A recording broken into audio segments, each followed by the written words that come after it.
Hello, everyone. We are Group 6 from the Strategic Management course, and today we'll be presenting an overall analysis of the entertainment industry focusing on the OTT platforms. To give you an overview of the OTT platforms in India, there are about 40 platforms, 40 OTT services in India which distribute streaming media over the internet. The first Indian OTT platform was Big Flix, which was launched by Reliance Entertainment in 2008. In 2010, DigiViv launched India's first OTT mobile app called Next GTV, which provides access to both live TV and on-demand content. Next, GTV is the first app to live stream the Indian Premier League matches on smartphones and did so during 2013 and 2014. The OTT platforms gained momentum in India in 2013 when Ditto TV, Z, and Sony Live launched.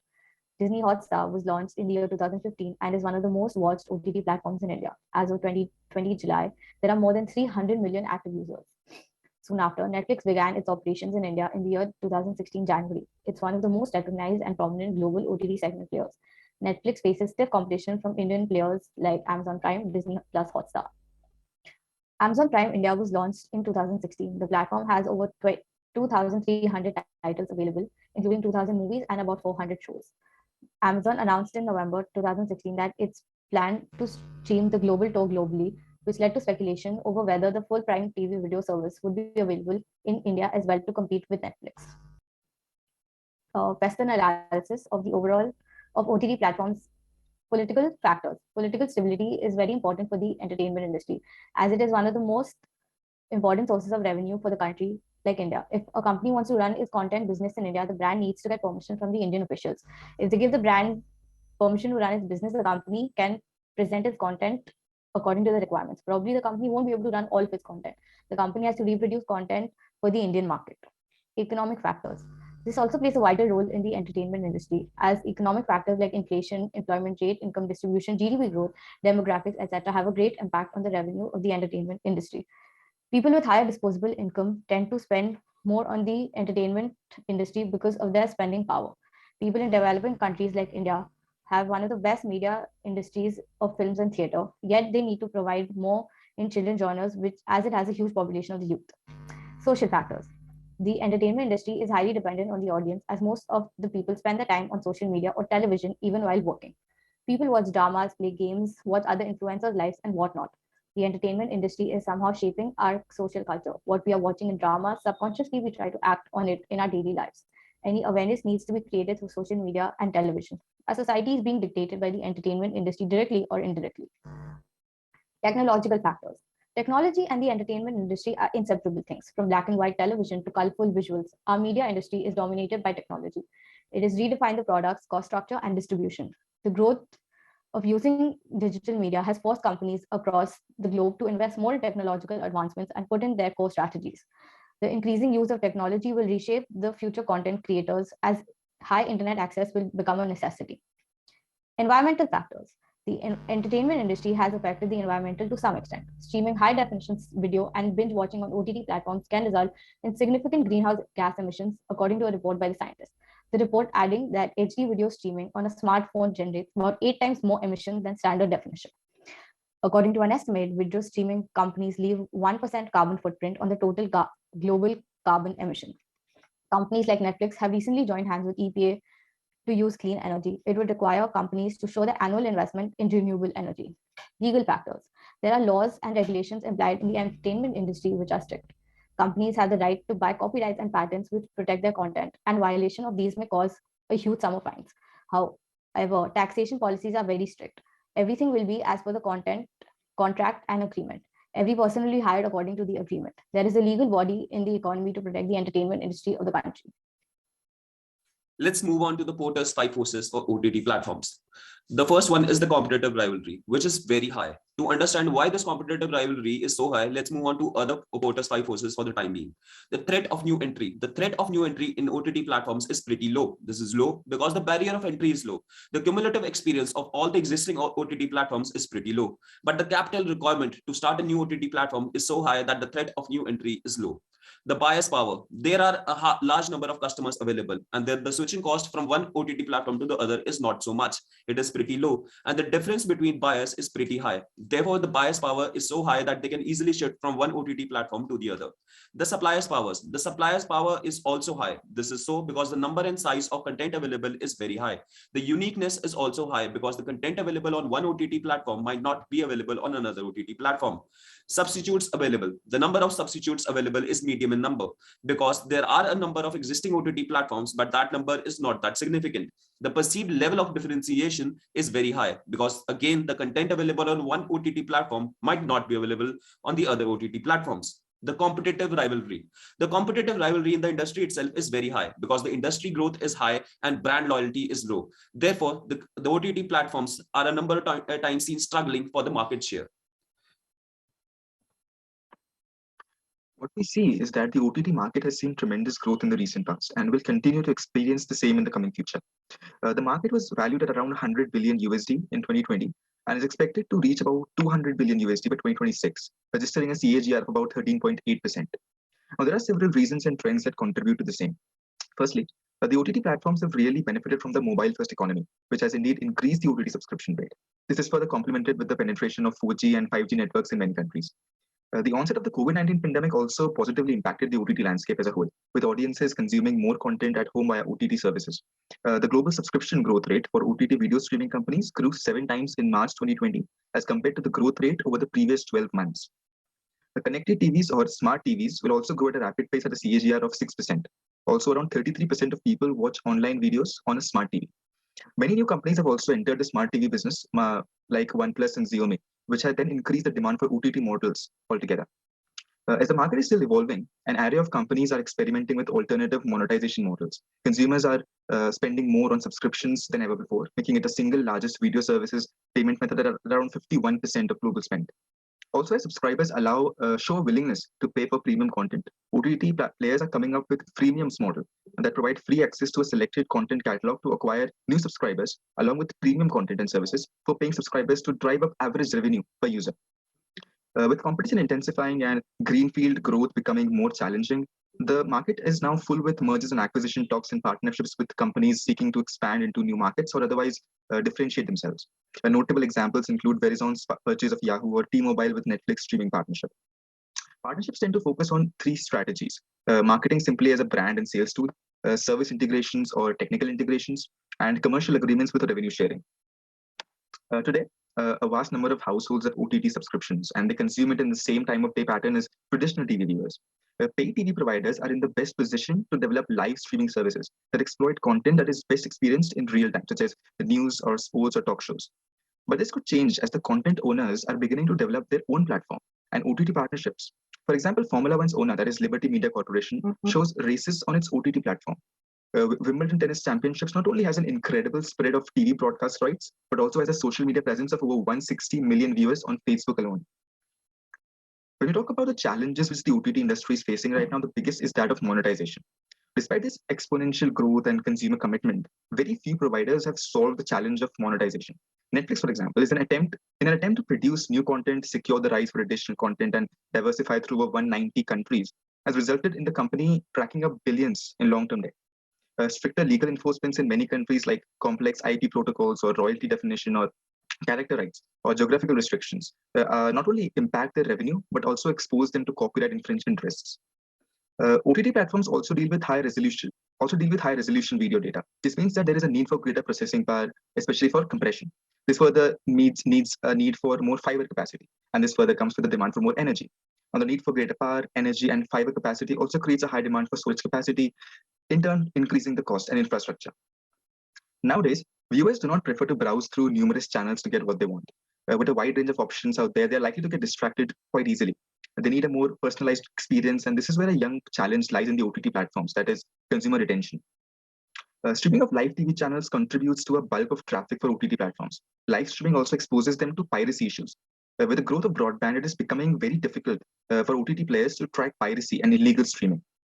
Lastly, many OTT providers are focused on delivering content which may be restricted to a specific geographical location while providing their services. Niches are served with specific language content or catering to specific interest groups. As a result, niche players may not be able to do the economies of scale. The trade-off is between the greater content discovery and management efforts of providing niche content.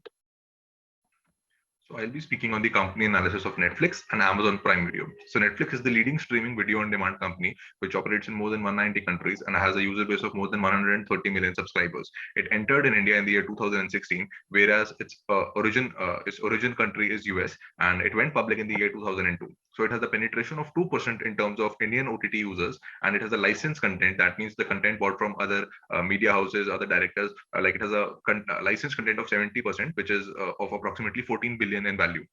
The remaining 30% of content is Netflix own content which it makes.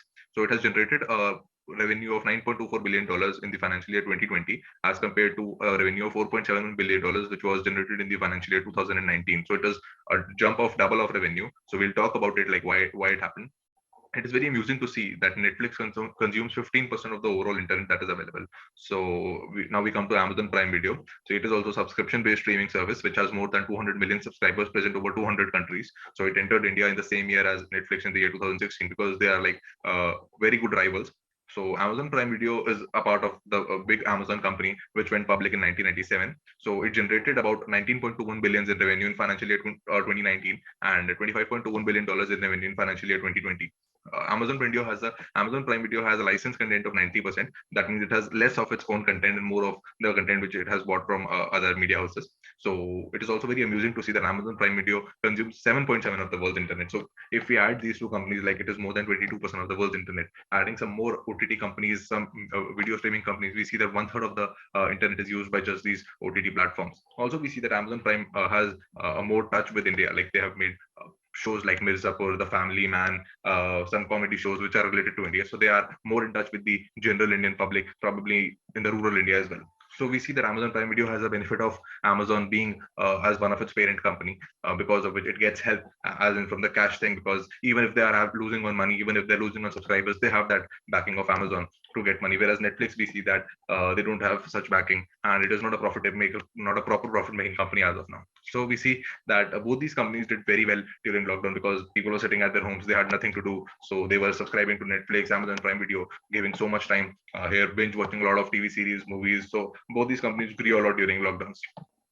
Coming to the business strategies of Netflix, the first one is that the company has its recommendation system algorithms and customer analytics, which continuously collect information related to customer interest, based on which they recommend new shows and movies to enhance customer continuity on the platform. For instance, in India, it majorly runs Bollywood movies and shows in Hindi, while in US, it will more focus on Hollywood and English series. Thus, Netflix continuously analyze the interest of the audience in different countries and present shows of their type to keep them on the platform. The second one is Netflix has selected a market penetration strategy for the pricing of its services from the very beginning. Under this strategy, Netflix has set low prices for its services to attract more and more customers for its new services during initial offerings. This pricing strategy is clear from the free 1 month trial service of Netflix, where the customer can subscribe for free and then choose to continue the services by incurring cost. The third one is established in 1997, the company went through various ups and downs, but evolved dramatically to become the global leader of mainstream media. As the business of Netflix is reaching its maturity stage, the company now comes up with a strategy to provide Netflix original content under its own production house, where it produces movies and series in different languages and in different nations to keep the customers. This strategy not only helps to provide better content for customers, but also reduces the cost through own production. Amazon Prime Video users get additional benefit like Amazon Prime Music, faster Amazon delivery, and other offers as well in their website and application. Now, compared to Netflix, it offers more regional content. Also, Amazon Prime Video is much cheaper than Netflix. Here, Amazon Prime Video just charges 129 rupees per month, whereas Netflix charges up to 800 rupees per month. Now, whenever they get an opportunity, they tryst with moment marketing. So there were so many instances where they have done it. One such instance, for example, is when apps like WhatsApp and Facebook were down temporarily. So they tried to engage with the customer by making a meme. They made a meme with a caption that people are trying to refresh at that time. So with these kind of posts, they try to engage with the customers and grab attention of so many other users as well. They also try to communicate through the to the customers through so many ways. For example, like they send push notifications now and then in the mobile application, and they also share the content through emails as well. They also continuously engage with the audience with so many relevant posts in social medias. Now, coming to the SWOT analysis of both the companies, starting with Netflix and talking about the strengths first. The first point that comes is growth. So Netflix has been around for a long time and has grown into a prominent brand for online entertainment streaming around the world in the last 10 years. It has experienced tremendous growth over the years and is a wonderful strength for the brand. Next, coming to uniqueness. Another advantage of this brand is that it is developing high quality unique material in the recent years. It has been investing in creating its own content, which the consumers highly like. Next, brand reputation. Netflix brand reputation has developed to become a household name in a short period of time. Even Forbes magazine named Netflix as the fourth admired company in 2019. Affordable pricing. Netflix pricing approach gives it an advantage over its rivals. So it designed its pricing options in a cost-effective way while also delivering excellent value to its consumers. Coming to the weakness, increase in operational costs. Since we know that Netflix has indulged in creating its own content, that is why the operational cost is getting increased in the company. Fewer copyrights. There are certain copyrights that are available with the Netflix organization, but not a lot of them, due to which its debt is increasing and adds on to the weakness for the company. Coming to the opportunity, increase in the number of consumers. So it is a big opportunity for Netflix as it can enter into many different countries and develops its offerings and subscriber and form a large consumer base. Next, alliances. Netflix can collaborate with variety of telecommunication companies to offer fantastic boundless bundles in a variety of regions. It can also, collaborate with the local channel providers and can add to its revenues. Threats, competitors. Netflix has a lot of competition around because it is not only the firm that offers digital streaming services. There are a lot of streaming services available. Government regulation. There are strict government regulations when it comes to Netflix services. That is why whenever it is entering into a new country or forming a new alliance, it faces a lot of issues. Piracy. This is something that digital piracy is a threat to the brand, and it has been all-time high because anybody can record the content and can just publish it anywhere they want to. Now, coming to Amazon Prime, the first thing that comes to our mind is brand awareness. As other competitors has built their brand, Prime Video has also positioned itself in the market at a very good level in consumers' eyes. Free with Prime membership. One of the great things about Prime Video is that you don't have to buy a separate membership as compared to other brands. You can simply just have it if you have the Prime membership. Next, coming to the weaknesses. So platform UI issues. So Prime Video has come up with different certain issues like there is slow content search. You find it very difficult to find the available content and which is free or which is paid, which has been a complaint by the consumers in the recent past. Mediocre content. Other point that is the weakness of Amazon Prime Video is that it has mediocre content available on Prime. It is not coming up with good fresh content which needs to be uploaded more. Now coming to the Amazon Prime Video, first opportunity is original content. Yes, if they focus more on developing more original content, it will add to its consumer base. Cash availability, Amazon Prime Video has cash on hand, and if they can use it to expand into new regions, obtain better streaming technologies, and to even purchase new better content. Increase subscribers, just like Netflix, even they can enter into new different regions. They can come up with new different strategies for a particular country and can increase its consumer base. Now coming to the threats, it is also similar to Netflix only. Its competitors, there is a lot of competition when it comes to OTT platforms. So there is always a price rivalry going on and off. Piracy, even the content can be pirated. People can record it and just can upload it, which can affect the brand image to a very certain level. We'll begin by saying that Netflix might still be the leader in video streaming market, but that space is continuously getting more crowded. Some of Netflix's market share might be stolen by the competition, especially by Amazon Prime Video that offers more affordable pricing options. Now we'll do the analysis of these two leading OTT platforms on the following 4 bases. First would be personalization. Netflix uses consumers' viewing data, search history, rating data, date, and type of devices used to predict what should be recommended to them. However, Amazon Prime Video has this problem that the recommended movies are not exactly what the customers really want to watch, even if it has high ratings with audiences and critics. It is the critical weakness of Amazon Prime Video's algorithm. The second basis is usage-based pricing. Not only has Netflix significantly improved its value-price relationship, its smart and detailed price management ensures the customer loyalty. However, Amazon Prime Video's membership is cheaper than Netflix Prime Premium plan.